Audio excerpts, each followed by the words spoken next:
ang tumatawa, tapos na, ngutudu. Malinaw na tinusok ng liwanag na iyon ang itlog na naglalaman ng mukha ng mutated beast. Tumusok ito, kitang-kita ang pagkadurog, ngunit ang pulang mata ni The Void ay nanlaki.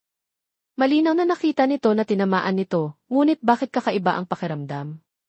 Ang itlog ay sinipsip ang lahat ng spiritual energy na ibinuga ni The Void. Naglalabas na ito ng sarili nitong liwanag. Ang berdeng mutated beast ngayon ay mukhang isang high-voltage lamp, naglalabas ng malumanay na lilang liwanag. Sa kamay ni The Void, mula sa liwanag na punto na iyon, lumabas ang 9 na makintab na itim na ugat. Ito ang 9 great tree roots. Sa harap mismo ni The Void. Hindi na nito mahawakan ang mutated beast sa kanyang kamay. Ang lakas ng mga ugat ay sapat upang maitulak ang kanyang kamay. Nanlaki ang mga mata nito, nanonood sa paggalaw ng mga ugat. Nautal ito, hindi makapaniwala sa nakikita. Ano-ano? Alam nito na mga ugat iyon, ngunit ngutudu ay tuluyan na niyang tinanggalan ng lahat ng kakayahang lumaban. Ngunit biglang, lumabas ang mga ugat sa napakalaking sukat, eksaktong katulad ng mutated beast noong una. Malakas silang tumama sa lupa sa ibaba. Ang paggalaw ay nagparamdam sa langit at lupa na umalingaw-ngaw. Mula sa malayo, kung saan ang dagat ng Australia, naramdaman na ang malakas na pagyanig. Ang mga superhumans doon, na hindi naapektuhan ng assimilation o mental manipulation, ay nakaramdam na may bagay sa espasyo na bumababa. Nagtanong sila sa sarili, ano iyon? Bakit biglang bumuhos ang malaking agos ng spiritual energy? Para bang bumalik ang spiritual energy tide, ngunit nang tumingin siya sa agresibong mga sea beasts kanina, iba na ang sagot niya. Maging ang sea beasts ay natatakot. Sa huli, anong puwersa iyon na kayang i-freeze ang kanilang paggalaw? Sa pagtingin sa ilang milya pa ang layo, sa kontinente, lahat ng superhumans ay nagtatanong sa sarili kung gaano katindi ang laban sa harap. Mula sa anggulo na ito, nakikita lamang nila ang glacier century ni Ngutudu na lumalawak, hindi ang mga detalye ng laban. Ngayon sa malayo, nakikita nila ang mga itim na bagay na nagpipilipit, na nagpagulo sa mga ibon na lumipad ng magkahiwalay. Sino ang ayaw malaman kung ano ang nangyayari doon, ngunit ilang tao ang kayang makalapit. Ang lilang liwanag ay dumaan sa itim na ugat ng puno. Dahan-dahan, ang gintong liwanag ay humina, nagbigay daan sa lila ng mga ilaw na dahan-dahang bumubuo ng hugis, nagsisimula na parang isang sapa na walang katapusan. Nagkumpul-kumpul sila upang bumuo ng malinaw na mga imahe, nagpupuno sa isa't isa. Sa huli, lumitaw ang pamilyar na mukha ng Great Tree na may lilang mata at ilang iba pang mga liwanag na punto sa noo at sa ilalim ng baba. Ano man ang pagtingin mo, mukhang ang kilalang at pinakatinitingalang anyo ng tree person ni Ngutudu. At ang pinakamahalaga, ang mga agos ng lilang spiritual energy na dumadaloy sa kanyang katawan ay nagpatakot kay The Void ng walang tigil. Sumigaw ito na parang may nagnakaw ng isang bagay sa kanya, para lamang tanungin si Ngutudu, bakit ka may ganitong lakas?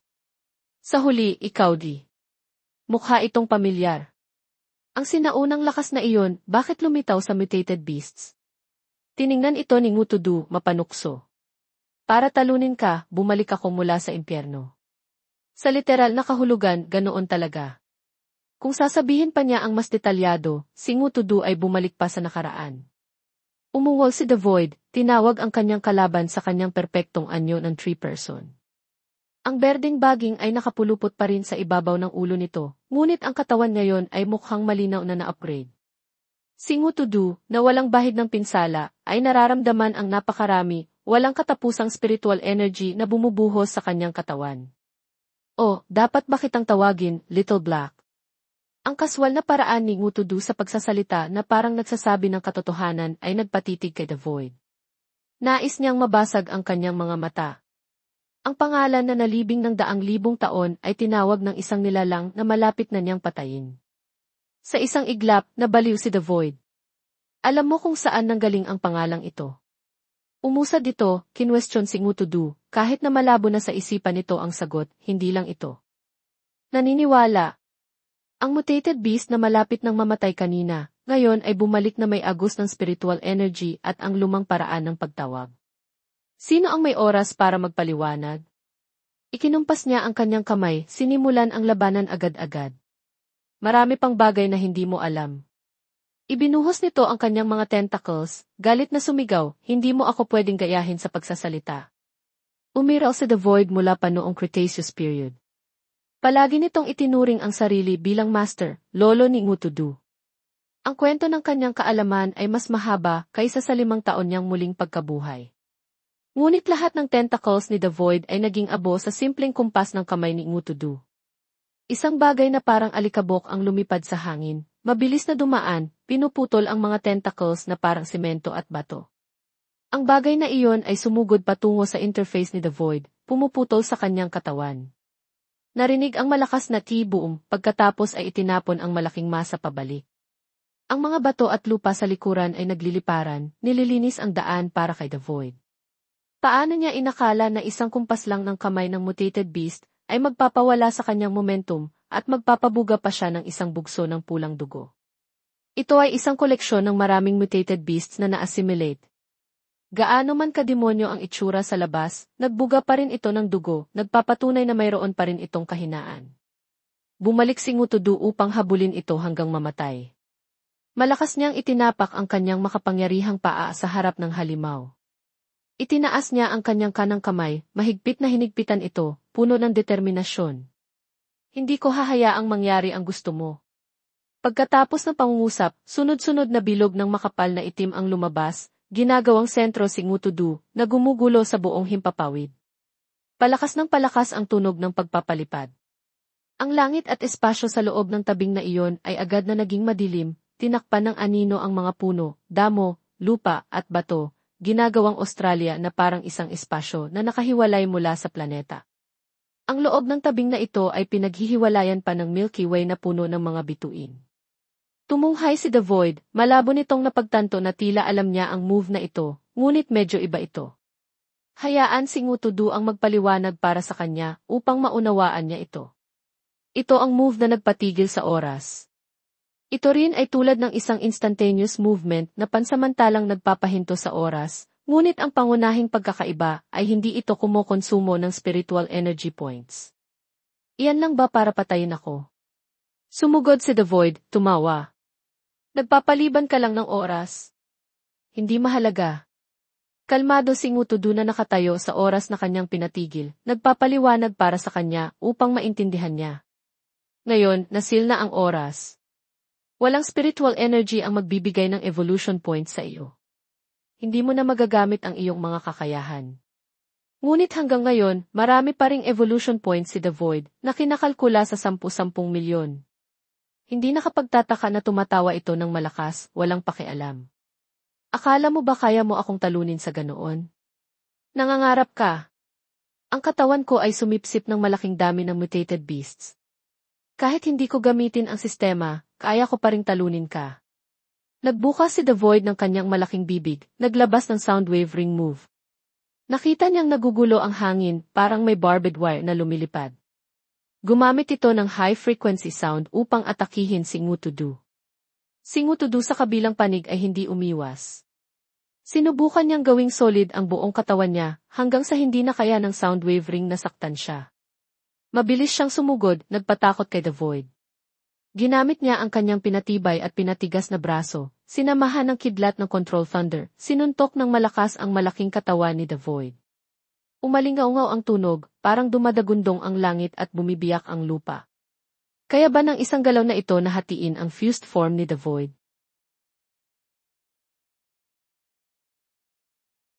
Hawk! Hawk! Ang tunog ng dugo na lumalabas mula sa malalaking butas sa katawan ni The Void ay parang isang tao na umuubo ng tuloy-tuloy. Talagang nagbago ang anyo nito, kaya't kailangan nitong mabilis na lumipat sa anyo ng flame na pinagsama sa stone at sa Control Thunder move ni Ngutudu upang i-upgrade ang kanyang katawan. Ito ay mukhang isang malagkit na tumpok na dahan-dahang pinatitigas mula sa ilalim pataas, mainit na mainit, at pagkatapos ay sumugod direkta sa maitim na anyo ng mutated beast sa harapan. Malakas ang tunog ng banggaan, ngunit si Ngutudu ay hindi natalo sa pagkakataong ito. Nagawa niyang iabot ang 2 kamay at hawakan ang ulo nito. Kahit kailangan niyang magpilit upang lumaban, hindi na makakagalaw pa si The Void. Dahan-dahan, nagkaroon siya ng sapat na lakas upang pigilan ang bilis ni The Void. Hinawakan ng ito ni Ngutudu ng isang kamay, ang kabilang kamay niya ay nakaunat, at nakita niyang may berdeng kulay na nakadikit dito na umuusok ng kumpol-kumpol. Alam ni The Void kung ano iyon, ngunit ito ay isang bagay na hindi niya kayang bilhin mula sa sistema o gayahin dahil, simpleng salita, hindi siya isang puno na may mga dahon. Nanlaki ang mga mata nito, masyado na siyang malapit kay Ngutudu. Tiny Leaf Flying Dagger. Isang matalas na berdeng liwanag ang dumaan kay The Void, hinati ito sa dalawa ng napakalinis. Isang ganoon kalaking masa ay nahati sa dalawa. Ang Tiny Leaf Flying Dagger ay patuloy na lumipad sa likuran, tumama sa isang matigas na bagay, at sumabog ng malakas, parang dumadagundong ang langit. Sa gitna ng sinasalamin na liwanag, nakita lamang ang anyo ng mutated beast ni Ngutudu. Saan napunta si The Void? Walang nakakaalam. Bigla, ang pamilyar na heavenly eye nito ay mabilis na lumabas mula sa makapal na usok, gumawa ng malaking butas, at sumugod patungo kay Ngutudu. Isang move lang na ginagamit ng paulit-ulit, hindi ba ito natatakot na mahuhuli? Ang mutated beast ay malakas na ihinampas ang kanyang ugat sa heavenly eye, pinalo ito ng malakas. Ang tunog ay nakakabingi. Sa pagkapalo ng ganoon, agad na lumihis ang agos ng lakas. Sa halip na bumangga kay Ngutudu, lumihis ito sa likuran at sumabog, nawala. Ay re re he. Ay re re he. Ay re re he. Ay re re he. Hindi na cheese na The Void. Para siyang multo na determinado na ay hound si Ngutudu sa anumang paraan. Ang mutated beast ay umungol ng malakas gamit ang kanyang punit-punit na katawan na puno ng malalaki at maliliit na butas, ngunit lubos itong agresibo. Tahimik si Ngutudu ngunit hindi siya nanatiling walang kibo. Agad niyang ginamit ang Glacier Century, nagtayo ng daan-daang matatalas na yelo mula sa kanyang kinatatayuan, patungo kay The Void doon. Ang mga haligi ng yelo ay umabot sa kinaroroonan ni The Void at humaba pa, tinusok ito ng may mga tunog na iswish, swish, parang tumusok sa isang cotton pillow. Ang malaking katawan ni The Void ay napunit, lumipad sa hangin ng walang direksyon. Napakalungkot tingnan. Flap! Flap! Flap! Hindi mapigilan ni The Void ang bilis ng kanyang katawan na pinupunit. Nagwala ito nang tinatamaan siya ng paulit-ulit, ngunit mas mahalaga, tila ang tigas ng yelo ay mas matigas pa kaysa kanina. Kanina, ano ang kinalaman ng tatlong Glacier Century moves na ito? Hindi sumuko, ginamit nito ang Super Regeneration, kumokonsumo ng 100,000 evolution points. Sa hangin, lumitaw ang manipis na may kulay na linya na nagkonekta sa mga pinutol na bahagi ni The Void, parang binuhusan ng semento. Bumalik ito sa kanyang dating malaking sukat at nadagdagan pa ang tigas. Ang hugis ay lalong nagiging kasuklam-suklam, ngunit marami pa ring evolution points si The Void, hanggang 20 milyon. Kaya, sinamantala nito ang pagkakataon upang magpakita ng lakas sa pamamagitan ng pagpapatubo pa ng 10 mga binti na gumagapang sa ibaba. Alam na ni Ngutudu na marami pa itong puntos, sapat upang magbago sa iba't ibang anyo, ngunit hindi siya natakot. Hindi pa tapos ang laban na ito. Sa mga moves, siya ay hindi kasing iba ng iba. Ang gintong haligi ng lakas ay kumalat na parang banal na liwanag, nililinis ang deformed monster na si The Void. Tinamaan nito ng direkta ang katawan nito. Ang isang malaking lugar ay nagliwanag ng maliwanag. Ang katawan ni The Void ay unti-unting nawala, na naiwan lamang ang mga piraso na may pulang mga mata. Nagmura ito ng malakas. Walang hiya. Natatanggal, ngunit kailangan pa ring magmura ng bibig nito. Sa simula, hindi mahirap para kay The Void na lampasan ang mga moves ng isang puno na 5 taong gulang lang dito. Nagalit ito, pinagsama ang 400,000 evolution points sa Blazing Sun Red Lotus kasama ang Thunder. Mayroon pa itong 19 milyong puntos. Lumabas ang lilang globo, niyakap si The Void, nagpapalabas ng kidlat sa lahat ng panig. Ang hangin sa ibaba ay ginulo ng pinagsamang lakas ng globo, na nagpatulala. Hindi tinangay si Ngutudu, ngunit maliit siya tingnan sa ilalim ng gulo na move na iyon, na parang isang insekto na may maraming bibig sa kanyang pugad nagmamataas. Masayang ipinahayag ni The Void sa kanya, gagawa tayo ng pugad ng hornets mula sa planetang ito kasama ka. Sino ang may oras? Ang kamay ni Ngutudu ay mabilis na sumugod, hinawakan ng direkta ang mukha ni The Void, na nagpatumba sa mga mata nito sa magkabilang gilid, napakatensyonado na tila sa sabog. Kahit sa panaginip, hindi ito makapaniwala na ang mutated beast, ay inabot ang kamay nito sa pamamagitan ng pinagsamang Blazing Sun, Red Lotus at Thunder Globe at hinawakan ng direkta ang kanyang mukha. Ngayon, si Ngutudu ay may 3 kamay, hindi 2. Isang hawak niya ang pangit na mukha, ang 2 iba ay naglalabas ng maliwanag na berdeng liwanag, naghahanda na isulong ang mga kamay. Nagpahayag si Ngutudu pabalik sa nilalang na ito na walang tenga, hindi ko hahayaang mangyari iyan. Hump! Boom! Boom! Boom! Crash! Sunod-sunod na tunog ang ginawa ng lakas na ibinugbog ni Ngutudu, na tumago sa malaki at kahanga-hangang katawan ni The Void. Tumagal ng ilang segundo bago ito sumabog mula ulo hanggang sa ilalim. Ang lupa ay lumindol din kasabay nito. Ngunit tinusok si The Void sa galit. Malinaw na medyo naapektuhan ito. Kailangan lang nitong ibuka ang bibig at umubo. Ano nang nangyayari? Bakit bigla itong naging mas malakas? Ano talaga ang nangyayari sa kanya? Ang ilang mga mata ni The Void ay nanlaki upang suriin ang maitim na anyo sa harapan, ngunit hindi ito makabuo ng konklusyon. Totoo, ang mutated beast ay may pamilyar na pinagmula ng spiritual energy, ngunit paanong magkakaroon ito ng bigla? Maging ito ay hindi kayang magkaroon ng ganoon. Sa pag-iisip nito, lalo pang nagalit si The Void at umungol. Huwag mong asahan na matatalo mo ako. Pinagsama-sama nito ang mga punit-punit na piraso sa galit. Ngayon, kailangan lang nitong bumili ng super regeneration at sapat na para lumaban kay Ngutudu. Bumili ito ng dispel skill. Nais nitong tanggalin ang hadlang sa espasyo at oras sa labas upang patuloy na sumipsip ng puntos mula sa mga patay na nilalang. Hindi inakala, nang sumugod si The Void na may sistemang board sa tabi nito, lumabas ang ilang kakaibang letra. Hindi magagamit ang dispel. Hindi maitago ang pagkalito. Lahat ng mata ni The Void ay nakatuon sa pamilyar na notification board na biglang naging napakakakaiba. Hindi maaaring mangyari ito. Hindi ko kaya i-dispel ang spatial lockdown na ito. Ibig sabihin, hindi maaaring masira ang espasyo na ito. Ngunit ang ibang moves ay maaari pa ring bilhin, hindi ba? Nang nag-aalinlangan si The Void, tinamaan pa ito ng isang nagliliyab na sampal mula kay Ngutudu na nanggaling sa kanyang kanang pisngi. Ang mukha nito ay lumihis ng malaki. Ang malaking katawan nito ay nawala ng balanse, natumba, bumagsak ang ulo direkta sa lupa. Paanong mapanatili ng mga maliliit na paa nito ang balanse? Nagpipilipit ito sa hangin, medyo nakakatawa tingnan. Bukod sa pagiging nakakatawa, wala na itong ibang silbi. Isang simple, solong suntok lang ang nakapagpunit sa mukha ni The Void. Itinaas nito ang ulo, sumigaw, bakit ganito? Ano ba talaga ang nangyayari? Ang sistema ko ay immortal. Bakit hindi ko kaya i-dispel ang moves ng iba? Sumigaw ito sa system board, humihingi ng super regeneration. Ang kasalukuyang puntos nito ay sapat upang bilhin ito ng 20 beses.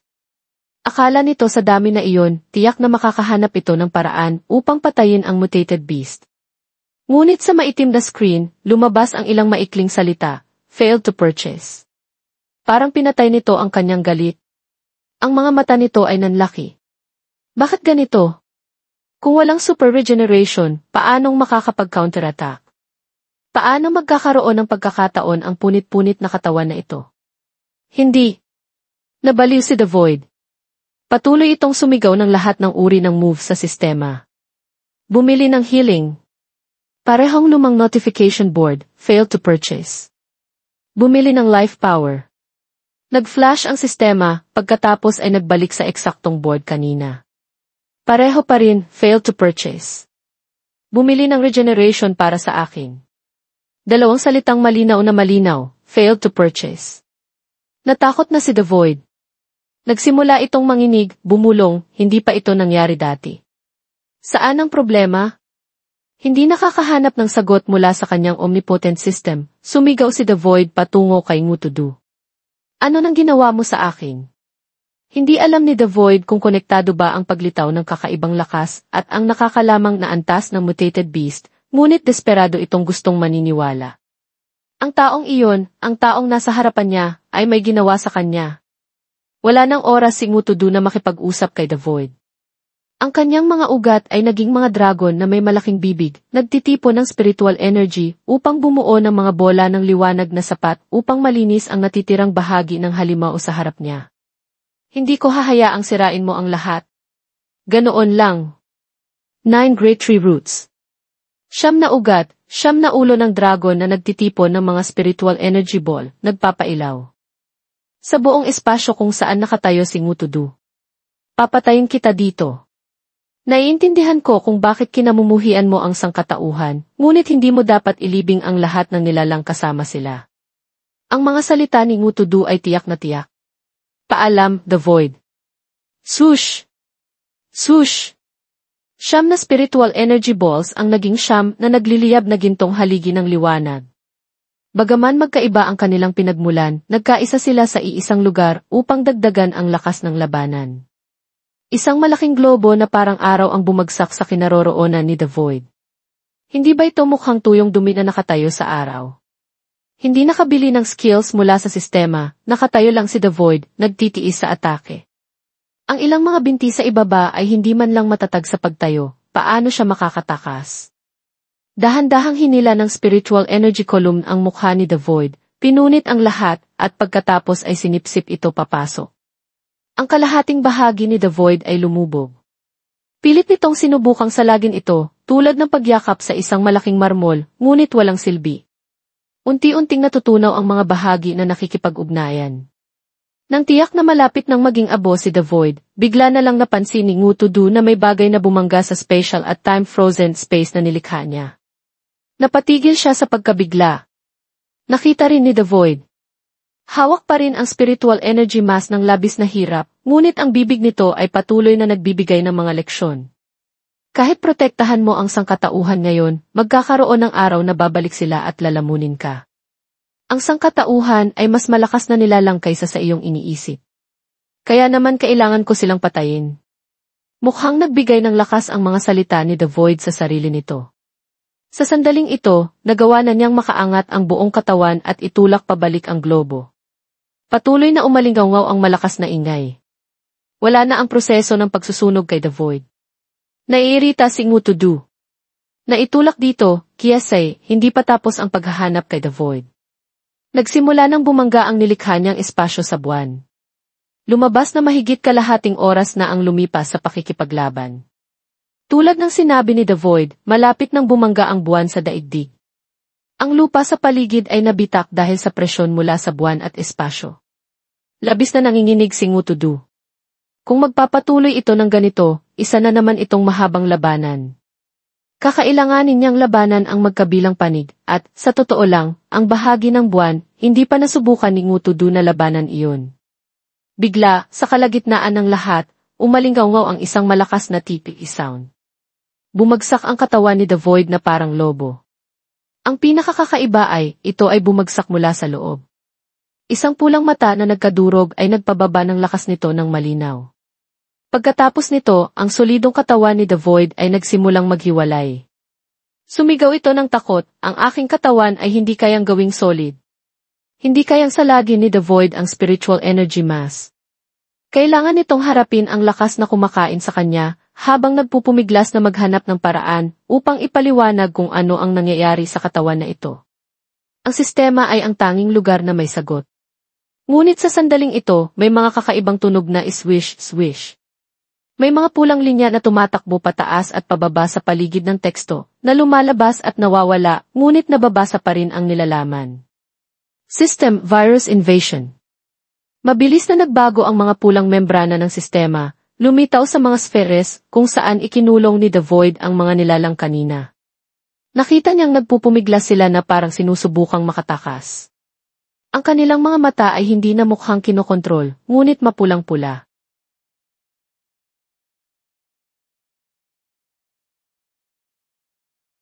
The Void ay umuungol ng marahas. Kahit sa labas, kitang-kita ang kanyang matinding sakit. Sa labas ng kanyang katawan, nag-uumpisa na ang mga bula na parang kumukulo. May kung ano sa loob ang nagpupumiglas na butasin ang balat ni The Void upang lumabas. Ano ang nangyayari? Ang katawan ni The Void ay nagkakahiwalay. Hindi alam ni Ngutudu kung ano ang nangyayari sa kanya, ngunit ang spiritual energy columns ay hindi huminto. Kailangan pa rin niyang patulugin ang halimaw na ito ng mas malakas pa. Hanggat umiiral ito, kailangan niyang kumilos. Bigla, ang spiritual energy mula sa kung saan sa paligid ni Ngutudu ay naging maliliit na nagniningning na butil, tulad ng fireflies. Gayunpaman, hindi ito ang kanyang sariling spiritual energy, may kakaibang bagay sa loob niyon. Bago pa man niya maisip, biglang narinig ni Ngutudu ang isang kalmadong boses sa tabi niya. Iyan ay ang sistema virus. Iyan ang bagay na inilagay sa kanilang mga ninuno upang labanan si The Void noon pa man. Ito ay si White Jade, hindi tama. Ito ay ang kaluluwa lamang ni White Jade. Ngunit paano ito lumitaw dito? Ang puting elepante na ito ay hindi nagsalita, tiningnan lang nito si The Void na tinatamaan ng atake ni Ngutudu. Nag-evaluate ito sa malumanay na boses, sa pamamagitan ng henerasyon ng pagpasa ng dugo, sa wakas ay nagamit na ito ngayon. Ang katawan ni The Void ay lalong nagkakahiwalay ng malakas. Kaya, mula sa anggulo ng mutated beast, parang nilalamon na ito ng paunti-unti. Hindi pa tapos doon. Sa butas sa ilalim ng tinatawag na mukha nito, biglang bumuhos ang makapal na maitim na usok. Ang bagay na iyon ay humiwalay mula sa katawan ni The Void, na nagpahina sa kanya. Ang malakas niyang sigaw ay hindi nakapigil sa usok na iyon. Hindi inakala, iyon pala ang dalawang sungay ng Australian King. Sinamantala nito ang pagkakataon na nasasalanta ang katawan ni The Void ng kung ano, at mabilis itong sumugod palabas. Gayunpaman, ang laki nito ay hindi kasing laki ng dati. Mukhang nang pinaghalo niya ang kanyang katawan kay The Void, medyo naubos siya. Ang dalawang sungay ay humiwalay kay The Void sa anyong entity, hindi kaluluwa. Ang pinakakakaiba ay, hindi ito umalis kundi umiikot ang kanyang katawan upang yakapin si The Void. Australian King, ano ang ginagawa mo? Gusto mo bang mamatay dito? Kaya pala, si The Void ay isang hindi malinaw na masa na nangangailangan ng balat. Ang paghiwalay ng balat mula sa katawan ay nagpatakot dito ng husto. Habang nilalabanan ang agos ng spiritual energy na iyon, hinawakan siya ng Australian King, pinipigilan siyang lumaban. Ang dalawang sungay ay hindi nakipag-usap sa kanya, sumigaw sila patungo kay Ngutudu, King Mutated Beast. Sa sandaling ito, nag-aalinlangan siya kung dapat ba niyang saktan ang dalawang iyon upang sirain si The Void. Bigla, narinig ang isang pamilyar na boses. Ito ang kaluluwa ng kanyang nakatatandang kapatid na babae, na may katangi-tanging gininto ang kulay, mahinang tumatawag, Master. Natakot si Ngutudu. Si White Jade ay isang divine race, marahil ay mayroon pa siyang mga kakayahan na hindi niya alam. Samantalang si Nine-tailed Fox, bakit ito naging anyong kaluluwa? Sa kanan ni Ngutudu, biglang may isa pang boses na lumitaw. Konting kulang na lang, panalo na. Ito si Thim Kwang. Nagulat si Ngutudu, tinawag ito. Ang ginintuang langgam na ito ay nasa anyo din ng kaluluwa. Patayin mo siya, Master. Sacred Tree. Ang mga kaluluwa ng 9 Great Ferocious Beasts ay sabay-sabay na nagsalita, nagdaragdag ng lakas at nagpapakita kay Ngutudu kung paano kumilos. Bawat isa ay may iba't ibang kulay ng spiritual energy. Bagaman hindi sila direktang sumusuporta sa lakas, malinaw na nagbigay sila kay Ngutudu ng karagdagang tiwala sa spiritual energy beam na kanyang binaril. Napapalibutan sila sa likuran ng siyam na malalaking ugat ni Ngutudu na sinusunog si The Void, pinapanood ang sandali ng unti-unting pagkawala ng halimaw na ito. Nakita rin ni The Void ang mga kaluluwa ng mutated beast na iyon, narinig silang nagbibigay ng suporta sa mutated beast na sumisira sa kanya. Sumigaw ito ng walang pag-aalinlangan. Lahat kayo ay gusto akong pilitin sa kawalan ng pag-asa. Saan kayo kukuha ng batayan? Hindi ako sumusuko. Ang pagganti ay hindi ang karaniwan ninyong estilo, hindi ba? Kung gayon, ang lahat ng ginawa ko upang mabuhay ay tama, hindi ba? Sa kanyang kawalan ng pag-asa, nagpatuloy si The Void sa pagsasalita. Huwag kalimutan, huwag kalimutan. Hanggat mamatay ako, mawawala ang spiritual energy ng mundong ito. Ang tanging kalamangan na iyon ay wala na. Tinignan siya ni Ngutudu, sinabi ng simple, hindi mangyayari ang ganyang bagay. Ang katiyakan sa mga salita ng mutated beast ang nagpagulat dito. Nanlaki ang mga mata niya. Malabo na niyang napagtanto na alam ni Ngutudu ang isang bagay, ngunit kailangan pa rin niyang maghintay sa kalaban na magsalita bago niya malaman. Ang mga mata niyang kumikislap ay nakatitig kay The Void, nagdeklara. Maging ako ang magiging ikaw, ngunit hindi ako magiging ikaw. The Void, ikaw ang nakarating sa dulo. Ang mga salitang iyon ay parang pagsang-ayon ni Ngutudu sa kahilingan ni Lingling sa sandali ng paghinto ng oras kanina. Malakas na itinapak niya ang paa ng mutated beast sa lupa, na narinig ang malakas na ibong. Tinanggap niya